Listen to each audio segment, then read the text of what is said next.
তো হ্যালো বন্ধুরা, দেখো আমি আবারও বসে গেছি ব্লাউজ কাটতে। তো সব সময় ভিডিও করা হয়ে ওঠে না, তাই জন্য এখন একটু সময় পেয়েছি, তাই ভিডিওটা করে নিলাম।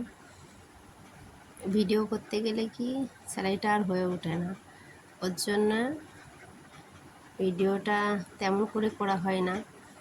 এই যে দেখো, এই ভিডিওটা করছি কারণ এই কাটতে কাটতে আমার মনে হলো এই পিসটা কেমন ময়ূরের মতো লাগছে, তাই জন্য তোমাদেরকে দেখাচ্ছি। আর আমার খুব ভালো লেগেছে, ওর জন্যে ময়ূরের মতো জিনিসটাকে দেখিয়ে নিচ্ছি পিসটা।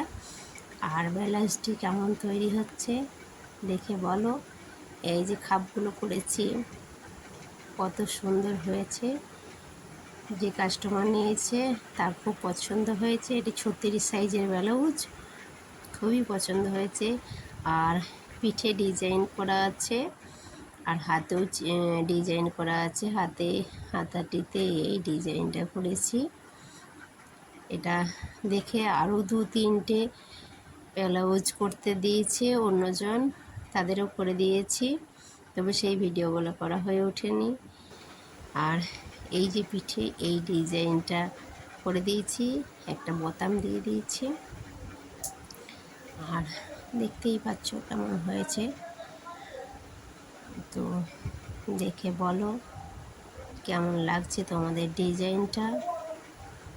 আর অনেকগুলি করা হয়েছে এই একই রকমের, তো মনে হচ্ছে দিয়েছি না দিইনি, ভিডিওটা আমি ঠিক বুঝতে পারছি না। তো আরও একটা ব্লাউজ দেখাচ্ছি। এই ব্লাউজটা দেখো, চৌকো পিঠ, এটা পিঠে বাঁধা আছে 3টে লটকন দিয়ে। আর এত কাস্টমারের খুব পছন্দ হয়েছে, ব্লাউজগুলো তৈরি করে দিচ্ছি ওদের খুবই। এটা অবশ্য 34 সাইজের ব্লাউজ, আগেরটা ছিল 36, এটা 34। আরও যেগুলো আছে কয়েকটা আছে 32 সাইজের, সেগুলো দেখাবো। তো এর পিঠটা দেখো, আর এই সামনের দিকটা এটা সেলাই করতে বসেছি। তো দেখে নাও কীভাবে সেলাই করছি। এইভাবে উল্টে নিয়ে ভিতরে কাপড়টি আমার দেওয়া হয়ে গেছে, একবার করে সেলাই দেওয়া হয়ে গেছে, আবার উল্টো দিকে এই সেলাইটি দিয়ে নিচ্ছি। তারপর আর কাস্টমারকে দিয়ে দেওয়া হয়ে গেছে। পুরো সম্পূর্ণ ব্লাউজটা ভিডিওটা করিনি, তার আগেই দিয়ে ফেলেছি। এই খাপগুলো করা পর্যন্ত ভিডিওটা করা আছে, আর লটকনটিও করা আছে সম্পূর্ণ ব্লাউজটার সময়।